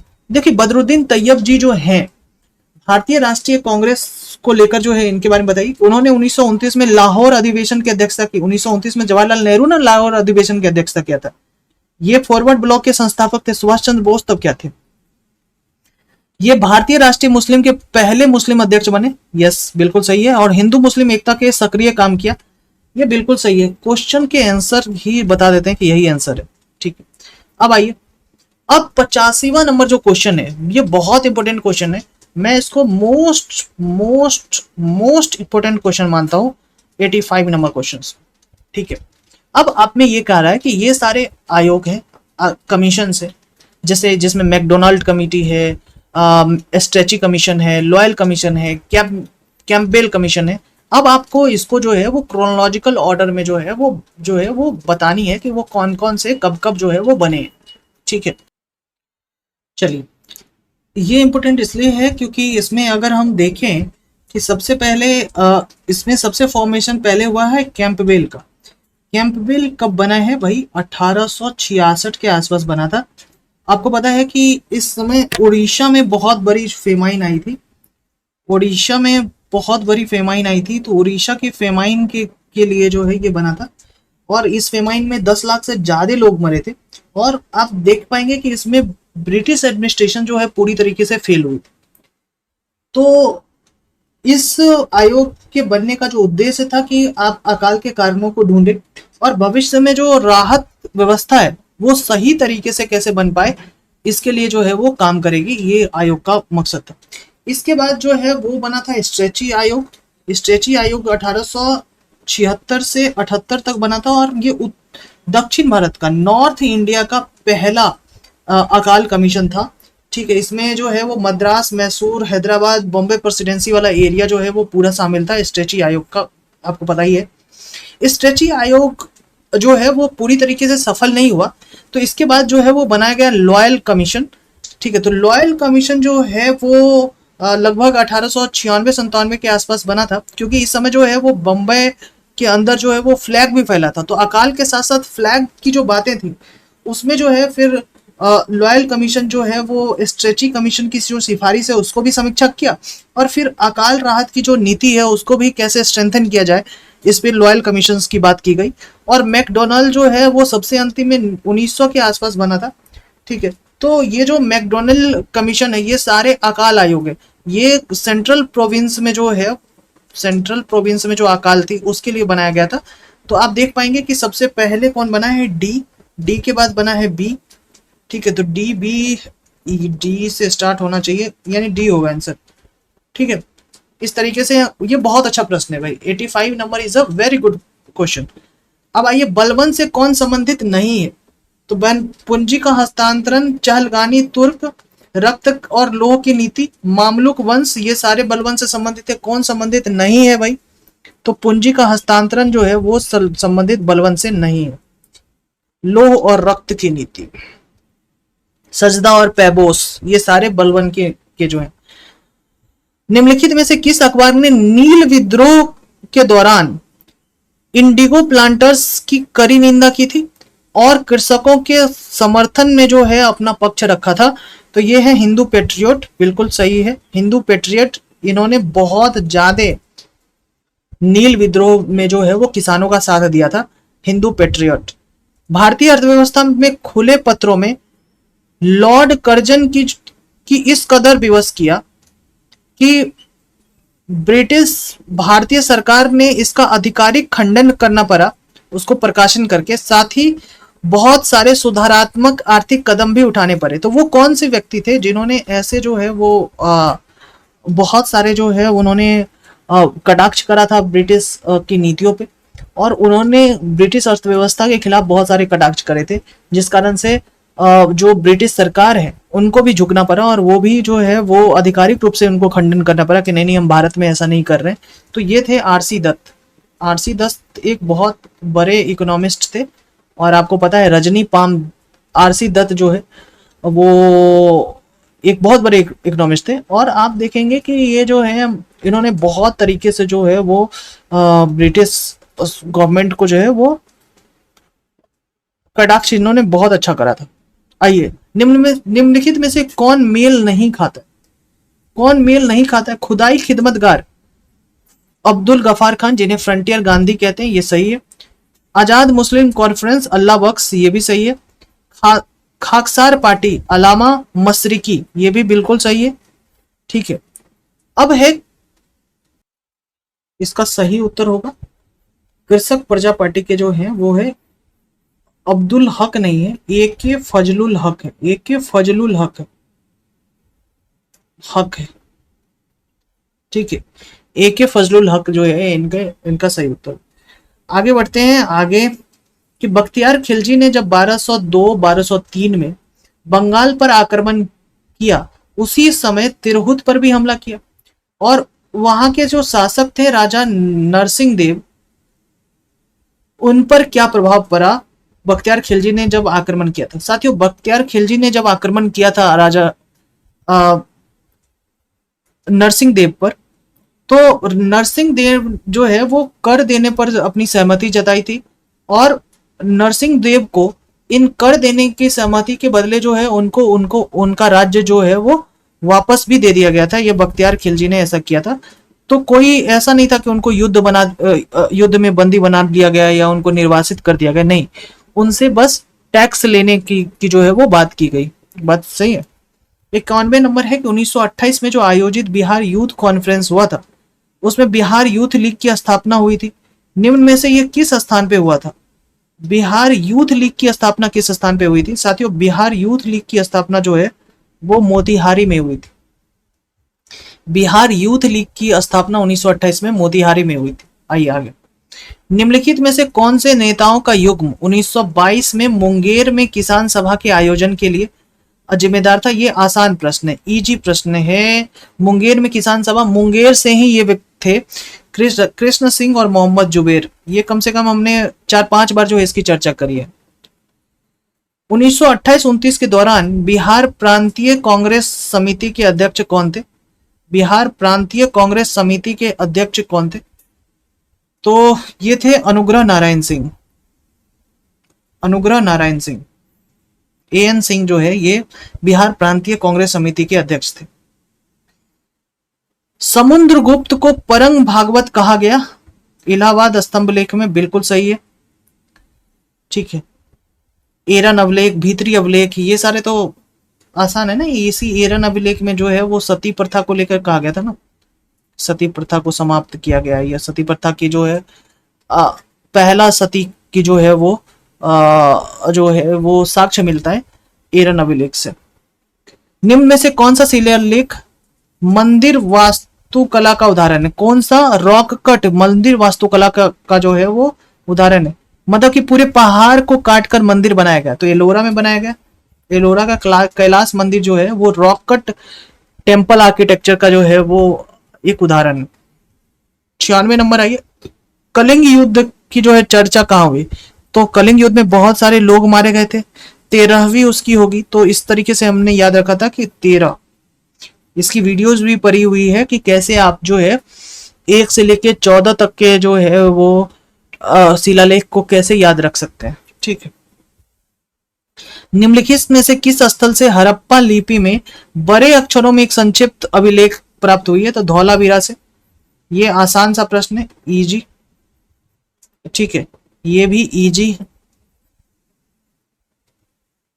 आगे आइए, शेरशाह के प्रशासन के बारे में जो है निम्नलिखित कथनों पे विचार कीजिए। शेरशाह के प्रशासन 40 से 45 तक बना था ना ये शेरशाह। हार्ड है ये, ठीक है, क्योंकि प्रशासन से रिलेटेड पूछा जा रहा है कि शेरशाह के साम्राज्य में 47 सरकार में कितना सरकार थे? शेरशाह में 47 विभाजित किया गया था, जिसमें चीफ सिकदार कानून और व्यवस्था के लिए और चीफ मुंसिफ जज होते थे। प्रत्येक सरकार में प्रशासन के 2 प्रभारी अधिकारी होते थे, बिल्कुल सही है ये। प्रत्येक सरकार कई परगनों में विभाजित था, तो एकदम बिल्कुल सही है, क्योंकि मुगल की ही एक तरीके से स्ट्रक्चरिंग भी इसकी ही थी। तो 1 और 2 बिल्कुल सही है। निम्न में से कौन सा सही है? 1 और 2 दोनों। निम्न में से कौन सा विकल्प मनसबदारी प्रथा को लेकर जो है वो सही नहीं था? अकबर द्वारा जो शुरू किया गया था मनसबदारी, उसके लिए कौन सही नहीं था? उन्हें सशस्त्र और मुश्रित मनसब दिया जा सकता था, बिल्कुल सही है। उन्हें नगद के साथ साथ जागीरें भी दी जा सकती थी, बिल्कुल सही है। उन्हें सशस्त्र बल बनाए रखने होते थे, ये भी बिल्कुल सही है। उन्हें हस्तांतरित नहीं किया जा सकता था, बिल्कुल उन्हें ट्रांसफर किया जा सकता था। आप देखेंगे कि मानसिंह को अलग अलग कितने जगह जो है वो हस्तांतरित जो है वो स्थानांतरित किया गया, ट्रांसफर किया गया। और मैं आपको बता दूं, सबसे इंपॉर्टेंट प्रश्न जो होगा कि मानसिंह बिहार का गवर्नर कब बना? 1587 ईस्वी में। ये बात एकदम से कम सारे इंस्टीट्यूट में 2 बार जो है उसके प्रश्नों में रिपीट हो चुका है। ठीक है, तो मानसिंह बिहार का गवर्नर कब बना? 1587 ईस्वी में। और रोहतास इसकी जो है इन्होंने राजधानी बनाई थी। 100वां नंबर है कि मुगल काल में निम्नलिखित में से कौन शाही परिवार की आवश्यकताओं को पूर्ति करता था? अगर आप FLT 7 लेंगे KGS का, जो 71वीं BPSC के लिए हो रहा है, उसमें भी ये पूछा गया। और 2024 के UPSC की अगर आप देखेंगे PYQ, वहां भी ये जो है वो पूछा गया है कि कौन सा शाही परिवार की आवश्यकताओं को पूर्ति करता था? तो वो था मीर समान। मीर समान जो है वो शाही परिवार की आपूर्तियों को जो है वो पूर्ति करता था, मीर समान। आइए यहां देखिए, जलप्रपात है और उनकी अवस्थिति है। जलप्रपात है और उनकी अवस्थिति है, 101वां नंबर है। ठीक है, देखते हैं इसको। ठीक है, तो खंडार कहाँ है? खंडार जो है वो उड़ीसा में है, तो सी हो जाएगा 2, यानी ये भी है, ये भी है। दूध सागर कहाँ है भाई? दूध सागर जो है वो है गोवा में, ठीक है। बरकना कहाँ है और पलानी कहाँ है? बरकना जो है वो कर्नाटक में। बी हो जाएगा 1, यानी आंसर हो जाएगा बी इसका। इसका आंसर क्या हो जाएगा? बी, ठीक है। बरकना और पलानी जो होगा हिमाचल में हो जाएगा, ठीक है। अब आप इसको चेक कर लेंगे। विश्व में किस क्षेत्र में अपक्षालन की प्रक्रिया बड़ी तीव्र से होती है? किस क्षेत्र में अपक्षालन की प्रक्रिया बहुत तेज तीव्र होती है? तो आर्द्र उष्ण कटिबंधीय में जो है ये बहुत तेज होती है, बिल्कुल सही है। इसमें कुछ याद करने वाली बात ही नहीं है। इसमें विश्व में अंगूर अंगूर की खेती, बागवानी और कोस्किट प्लायन जो है वो बहुत विकसित है। रेशमी उत्पादन बहुत विकसित है। ये है भूमध्य सागरीय क्षेत्र में। और ये जो है ना, ये FLT7, अगर आप KGS की FLT7 देखेंगे तो वहां भी ऐसे ही प्रश्न जो है वो मेडिटेरेनियन क्लाइमेट से उन्होंने पूछा है कि मेडिटेरेनियन क्लाइमेट में जो होता है वो फलों की खेती बहुत ज्यादा होती है और वहां उसको ऑर्किड ऑफ जो वर्ल्ड कहा जाता है। तो भूमध्य सागरीय जो क्षेत्र है वहां जो है वो बहुत ज्यादा आपको फलों की खेती दिखेगी। विश्व में सर्वाधिक ज्वालामुखी किधर होगी? रिंग ऑफ फायर, परी प्रशांत पेटी में होगी। बिहार में सर्वाधिक, विश्व में सर्वाधिक जैव विविधता कहां पाई जाएगी? भाई ट्रॉपिक्स में जैव विविधता पाई जाएगी, उष्णकटिबंधीय क्षेत्रों में जैव विविधता ज्यादा पाई जाएगी। विश्व के 2 शीर्ष अग्रणी टीन उत्पादक देश कौन है? टीन में जो होगा चाइना होगा भाई, चाइना और इंडोनेशिया। चीन और इंडोनेशिया जो है विश्व के 2 शीर्ष अग्रणी टीन उत्पादक देश है। रांची का पठार जो है वो उदाहरण है। तो रांची का पठार जो उदाहरण है वो ऊंचा पेनी प्लेन का उदाहरण है, उत्तथित पेनी प्लेन का जो है उदाहरण है रांची का पठार। किस नदी को बिहार का शौक कहते हैं? भाई कोसी नदी को बिहार का शौक कहते हैं। आप कहेंगे कि सर इसमें एक्सप्लेनेशन इतना ज्यादा आपने नहीं दिया जो जैसे आप पहले दे रहे हो, क्योंकि ये बहुत आसान सा प्रश्न है। निम्नलिखित में से कौन सा जिला नेपाल के साथ अपनी सीमा साझा नहीं करता? ये प्रश्न अगर गलत करोगे तो BPSC में आपको रहने का कोई अधिकार नहीं है। नेपाल के साथ, सीतामढ़ी नेपाल के साथ जो है वो सीमा साझा करता है। मधुबनी नेपाल के साथ सीमा साझा करता है। अररिया नेपाल के साथ सीमा साझा करता है। पूर्णिया क्या नेपाल के साथ सीमा साझा करता है? नहीं, पूर्णिया जो है आपको नेपाल के साथ सीमा साझा नहीं करता। ये इसका आंसर हो जाएगा। बिहार राज्य में सबसे बड़ा अभ्यारण्य कौन सा है? साथियों सबसे बड़ा अभ्यारण्य जो है कैमूर में जो है वो है, कैमूर अभ्यारण्य जो बन रहा होगा। अच्छा, वाल्मीकि टाइगर रिजर्व मत मार के आ जाना। वाल्मीकि से बड़ा अभ्यारण्य जो है वो कैमूर में। भीम बांध कहाँ है भाई? भीम बांध मुंगेर में। भीम बांध वन अभ्यारण्य कहाँ है? मुंगेर में। ये आसान इजी प्रश्न है। 112 है कि बिहार की मुख्य नदी प्रणाली कौन है? बिहार में आपको पता है कि गंगा जो है वो बिहार को 2 भाग में बांटती है, ठीक है। तो गंगा बिहार को 2 भाग में बांटती है। मुख्य नदी प्रणाली तो गंगा ही है। 13 जिलों से जो है वो गंगा जो है 13 जिलों से जो है होके गुजरती है। 13 या 12 जिलों से होके गुजरती है। ये बात आपको क्लियर करके बता देना है, ठीक है। तो बिहार के 12 जिलों से गंगा होकर गुजरती है। आप देखेंगे कि पहला होता है बक्सर, दूसरा है भोजपुर, तीसरा है पटना, चौथा है सारण, पांचवा है वैशाली, छठा है बेगूसराय, सातवां है लखीसराय, आठवां जो है खगड़िया, नौवां मुंगेर ले लीजिए, 10वां भागलपुर, 11वां बांका और फिर 12वां जो है वो कटिहार के मनिहारी से होकर जो है वो निकलती है। ऐसे करके याद करके रखना पड़ेगा आपको, ठीक है। तो 12 जिलों से होकर गुजरती है। निम्नलिखित में से किस जिले में गंगा नदी बिहार में प्रवेश करती है? बक्सर से प्रवेश करती है और कटिहार के मनिहारी से जो है वो एग्जिट करती है, ठीक है। 114वां है, निम्नलिखित में से कौन कोयला उत्पादन से संबंधित नहीं है? कर्णपुरा है, गिरिडीह है, बोकारो है। बैलाडीला जो है वो कोयला उत्पादन से संबंधित नहीं है। बैलाडीला साथियों जो संबंधित है वो बैलाडीला कहाँ है भाई? छत्तीसगढ़ में है। दंतेवाड़ा जो क्षेत्र है ना छत्तीसगढ़, वहां है। और बैलाडीला जो है आयरन ओर से संबंधित है, ठीक है। तो जहां एक्सप्लेनेशन की जरूरत है वहां हम तो दे ही रहे। 115वां नंबर है कि निम्नलिखित नदियों में से कौन महान हिमालय के उत्तर में से जो है वो उत्पन्न होती है? तो रावी, झेलम, चिनाब नहीं, सतलज जो है वो उत्तर से जो है वो उत्पन्न होती है। ठीक है। कोपेन के जलवायु परिवर्तन के अनुसार भारत जो है, भारत के जलवायु को उन्होंने किस कैटेगरी में रखा? एएम, एएम की कैटेगरी में उन्होंने रखा था कोपेन ने। और बिहार की जलवायु एडब्ल्यू। ठीक है, बिहार की जलवायु, तो बिहार की जलवायु को कोपेन ने, तो वो है क्या है? अरे वो है CWG। बिहार के क्लाइमेट का क्या है? कोपेन का CWG, ये बिहार का क्लाइमेट। आइए आगे बात करते हैं। हिमालय की किस श्रृंखला का निर्माण सबसे बाद में हुआ? तो सबसे बाद में तो हुआ वह भाई शिवालिक का ही निर्माण सबसे बाद में हुआ। ठीक है, ये पहले ट्रांस हिमालय का निर्माण हुआ, उसके बाद जो है फिर ओ, जो है महान हिमालय, मध्य हिमालय, उसके बाद शिवालिक का निर्माण हुआ, उसके बाद गंगा का मैदान। बात आपको पता ही है। निम्नलिखित और उसकी सहायक नदी को जो है वो चुनिए। चंबल जो है वो यमुना की सहायक नदी है, यानी कि बी का 1 हो जाएगा। गंगा की जो सहायक नदी है वो कोसी है, 1 का 4 हो जाएगा। 4 1 से स्टार्ट कीजिए, एक के लिए 3 होगा ना, 3 से।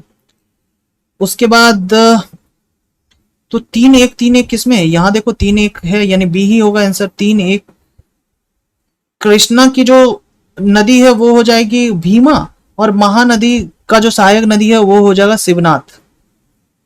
कौन सी नदी अरब सागर में गिरती है? अरब सागर में यमुना अरब सागर में गिरती है? नहीं। महानदी गिरती है? नहीं। गोदावरी गिरती है? नर्मदा और ताप्ती अरब सागर में गिरती है। बिल्कुल सही है। इसके बाद टोडा जनजाति कहाँ है भाई? टोडा जनजाति जो है वो तमिलनाडु में है। टोडा जनजाति कहाँ है? तमिलनाडु में। 121वां नंबर है कि किसके द्वारा लोहे में गैल्वनाइज्ड किया जाता है? लोहे को गैल्वनाइज जो है वो जिंक के द्वारा किया जाता है, गैल्वनाइजेशन इसको कहते हैं। माचिस की तिल्ली की टिप पर क्या होता है? माचिस की तिल्ली के टिप पर जो है वो होता है लाल फास्फोरस होता है, रेड फास्फोरस होता है। बिल्कुल सही है। जो शाही जल है एक्वारिजिया, जिसमें प्लेटिनम और सोने को गलाने की क्षमता होती है, तो उसमें क्या होता है? उसमें देखिए, उसमें 3:1 में जो है वो HNO3 और HCl होता है। ठीक है, शाही जल में जिसमें प्लेटिनम और सोने के गलाने की क्षमता होती है, वो एक मिश्रण से बना होता है एक्वेरिजिया में। एक्वेरिजिया में वो जो मिश्रण है उसमें क्या होता है? इसमें 3:1 में होता है। अच्छा, ये कितना गलत करा सकता है भाई, ये देखो ये कितना गलत करा सकता है। ये इसका ऑप्शन कितना सातिश तरीके से इन्होंने सर्च किया है। 3:1 आप याद करके रखते हो, तो 3:1 में आप कहते हो कि 3 HCl होगा और 1 HNO3 होगा। ठीक है, और देखो 1:3 होगा ना यहाँ, क्योंकि एक्वारिजिया जो है वो उसमें आप तो सोना भी गल सकता है, तो उस पर HCl मतलब कि एसिड तो ज्यादा होनी चाहिए ना, एसिड जो है वो 1:3 होगा, यानी बी होगा आंसर। ठीक है, बड़े ध्यान से आप समझो कि इसमें हम लोग याद रखे क्या करके रखते हैं, 3:1 जो है ये इसका कॉन्सेंट्रेशन होता है, क्योंकि हम HCl पहले से याद करके रखते हैं। ठीक है, HCl और HNO3 3:1 होगा, लेकिन यहाँ देखो 1:3 होगा क्योंकि HCl बाद में दिया हुआ है। ठीक है, कोई दिक्कत? कोयले की किस किस्म से यह पहचाना जाता है कि इसका निर्माण किस पौधे से हुआ? देखो कोयले में सबसे अच्छा जो रिंग है, सबसे अच्छा कोयला है, अगर हम उसको देखें तो उससे पता चलेगा कि हम ये कौन से पौधे से ये कोयला बना हुआ है। तो एंथ्रेसाइट का इस्तेमाल किया जाता है। वायुमंडल में जो ग्रीन हाउस प्रभाव है वो सबसे ज्यादा उसमें किसका योगदान है? भाई उसमें सबसे ज्यादा कार्बन डाइऑक्साइड का योगदान है। ग्रीन हाउस प्रभाव में सबसे ज्यादा कार्बन डाइऑक्साइड का जो है वो प्रभाव है। ठीक है, इसके बाद हम आते हैं नेक्टोन्स समुद्री पारिस्थितिकी तंत्र में खाद्य श्रृंखला में सर्वोच्च परभक्षी है। निम्न में से कौन नेक्टोन्स की श्रेणी में नहीं आता? साथियों, नेक्टोन्स की श्रेणी में जो है वो जेलीफिश नहीं आता। नेक्टोन्स की श्रेणी में जेलीफिश नहीं आता है। इसको भी चेक कर लेंगे इसके आंसर्स को। ठीक है, नेक्टोन्स की श्रेणी में जेलीफिश नहीं आता है। अच्छा एक सेकेंड, इसका 124वां नंबर हम देख लेते हैं। 124वां क्या है कि किस किस्म में यह पहचाना जाता है कि इसका निर्माण किस पौधे से हुआ है?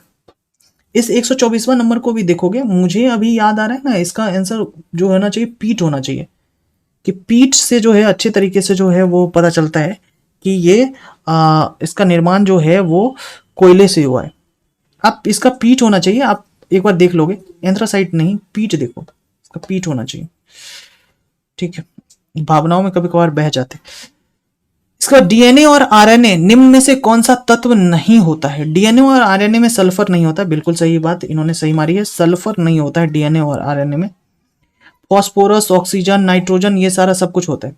पारिस्थितिकी तंत्र का 10% ऊर्जा का सिद्धांत, ये तो इजी है भाई, 10% लीडमैन ने दिया था।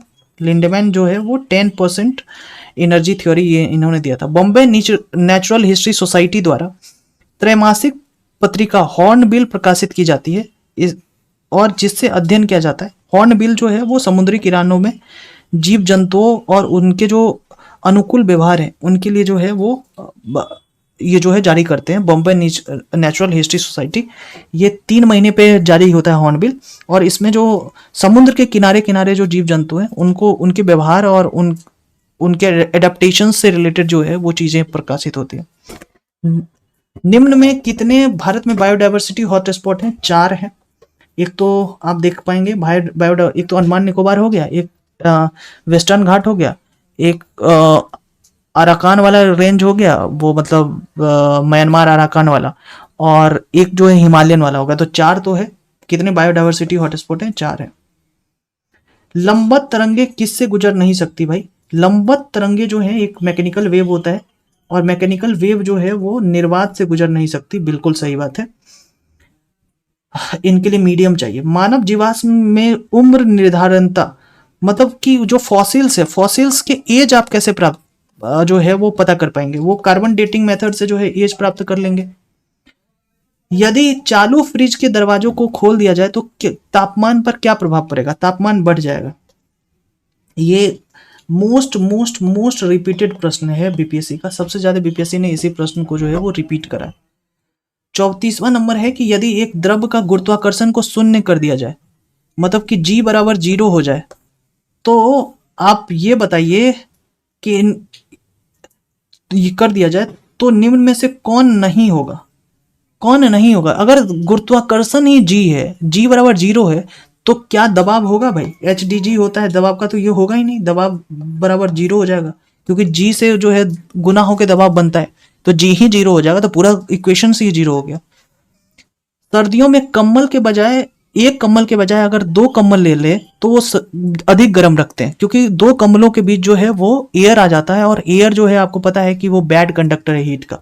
तो 2 कम्बल में वायु का आवरण पैदा हो जाता है, और ठंडी हवा के कारण जो है अंदर ये ठंडी हवा को घुसने से रोकता है। तो यानी एक तरीके से 3 कम्बल हो गया, 2 कम्बल और बीच में एयर जो है वो जो ठंडी हवा है उसको घुसने से रोकता है। ये भी रिपीटेड क्वेश्चन है जिसको कल इन्होंने पूछा है, ठीक है, तो ये भी रिपीटेड है।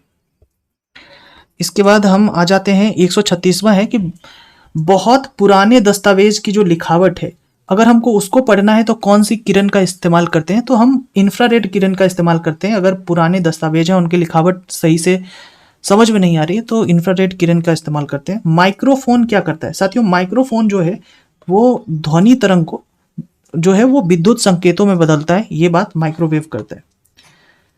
निम्नलिखित में से कौन सा बल मट्ठे से क्रीम निकालने का जो है वो काम करती है? तो सेंट्रीफ्यूगल फोर्स है, अपकेंद्रीय बल, ठीक है।